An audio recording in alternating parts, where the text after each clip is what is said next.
10 pays qui dirigent le monde, influence géopolitique et militaire. 1 États-Unis. 2 Chine. 3 Russie. 4 Allemagne.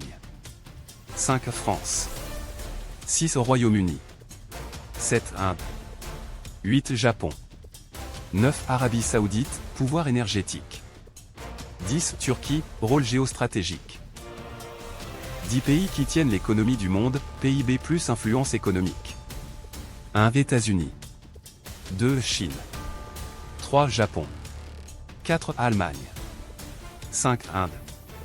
6 Royaume-Uni. 7 France. 8 Brésil. 9 Italie. 10 Canada. 1 États-Unis.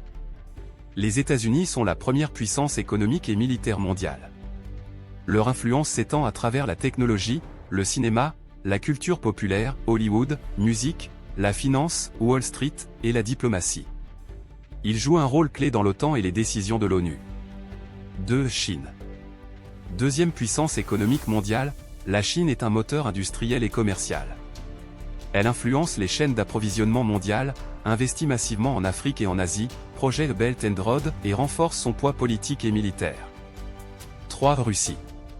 Grande puissance militaire et énergétique, la Russie est un acteur stratégique dans les conflits mondiaux. Son influence s'étend en Europe de l'Est, au Moyen-Orient et en Afrique. Elle détient d'énormes réserves de gaz et de pétrole. 4 Allemagne. Première économie d'Europe, l'Allemagne est le pilier industriel et financier de l'UE. Elle influence fortement les politiques économiques européennes et est un modèle de technologie, d'exportation et de stabilité. 5 France. Puissance diplomatique, militaire, membre permanent du Conseil de sécurité de l'ONU, et culturelle, la France rayonne par la langue, la culture, la mode, la gastronomie et ses valeurs universelles. Elle joue un rôle clé dans l'Union européenne et en Afrique. 6 au Royaume-Uni. Malgré le Brexit, le Royaume-Uni reste une puissance mondiale avec une forte présence diplomatique, financière, Londres, centre mondial de la finance, et culturelle. Il est aussi actif au sein du Commonwealth. Puissance diplomatique, militaire, membre permanent. 7 Inde. Avec une population massive et une croissance rapide, l'Inde devient un acteur technologique et géopolitique majeur. Elle exporte des talents dans les domaines du numérique, de la médecine et du cinéma, Bollywood. 8 Japon. Leader en technologie, innovation et robotique, le Japon est une puissance économique clé. Il joue un rôle de stabilisateur en Asie et est reconnu pour sa culture disciplinée et sa contribution à l'économie mondiale. 9 Arabie Saoudite. Principal exportateur de pétrole, l'Arabie Saoudite joue un rôle crucial sur les marchés de l'énergie. Elle influence la politique du Moyen-Orient et modernise progressivement son économie, Vision 2030. 10 Turquie. Située entre l'Asie et l'Europe, la Turquie est un acteur stratégique dans les conflits régionaux et les flux migratoires. Elle renforce son industrie, son armée et son influence au Moyen-Orient et en Afrique.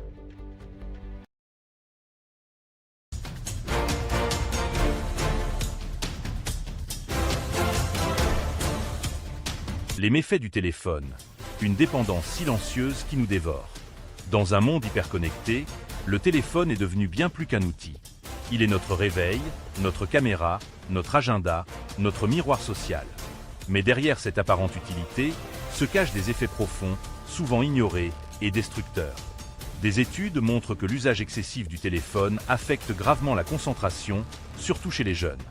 Notifications constantes, multitâches numériques, défilement infini sur les réseaux sociaux.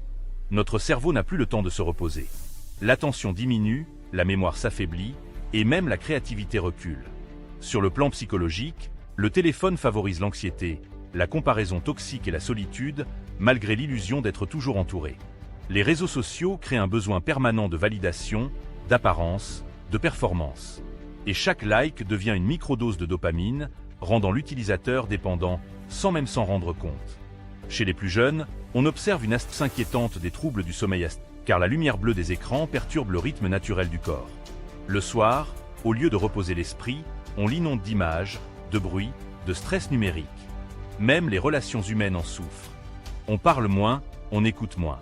Les repas deviennent silencieux, les regards détournés, chacun plongé dans son propre monde digital. Et pourtant, rares sont ceux qui imaginent leur vie sans ce petit objet. Le téléphone n'est pas un ennemi. C'est notre usage qui pose problème. Prendre du recul, imposer des limites, créer des temps sans écran, c'est possible et nécessaire. La vraie liberté, aujourd'hui, c'est de pouvoir se déconnecter. En Espagne, 88% des enfants de 13 ans ont déjà un portable. Mais Mar, elle, n'en a pas. Et toi, tu es où dans ce dessin? Celle-là. À 16 ans, tu auras un portable, toi? Non, ma mère dit qu'elle va jamais me l'acheter. Alors sinon, je vais me l'acheter moi-même. Et toi? Je sais pas. C'est ta mère à toi qui a convaincu ma mère? Non. C'est d'autres gens qui influencent ma mère. Au grand désespoir des enfants, de plus en plus de parents espagnols s'engagent aujourd'hui dans un mouvement pour une adolescence sans portable. Un mouvement né à Barcelone qui s'étend aujourd'hui à toute l'Europe. La mère de Mar est franco-espagnole. Elle est devenue particulièrement virulente sur le sujet des smartphones. Marc, dis-moi, est-ce que tu as des examens demain? Oui. Maria Delmonts a fixé des règles strictes à la maison. Pas d'écran dans les chambres. Pour les devoirs, l'ordinateur est dans le salon, écran visible de tous et porte grande ouverte. Et on t'a dit de le chercher à Wikipédia? Même restriction pour le smartphone des parents. Je le dépose dans une salle spéciale qui est là. Je vais regarder si j'ai un message. Je vais répondre plus tard. Je le laisse là. Je le mets là pour faire une utilisation responsable en fait. Parce qu'on va être aussi cohérent avec notre enfant, avec nous-mêmes. On se rend compte que il est trop présent. Et alors j'ai pensé à ça. Avant, les téléphones portables étaient là.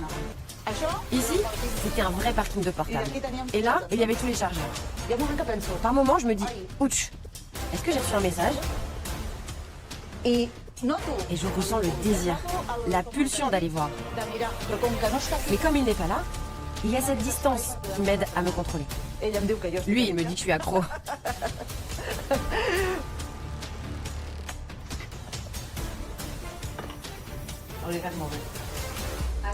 Jusqu'à quel âge tu peux attendre pour avoir un smartphone, toi? Moi, je le veux maintenant. Mais je sais qu'ils ne vont pas me le donner. Je ne sais pas. Je peux attendre jusqu'à 14 ans. Mais 16 ans, c'est trop. Tu serais d'accord pour 14 ans? Non. Non. Mais je comprends sa frustration. Tout le monde là. Et c'est comme si j'étais exclue. Parce qu'il y a un chat avec toute la classe et je ne peux pas voir tout ce qu'ils se disent entre eux. Dans ton groupe?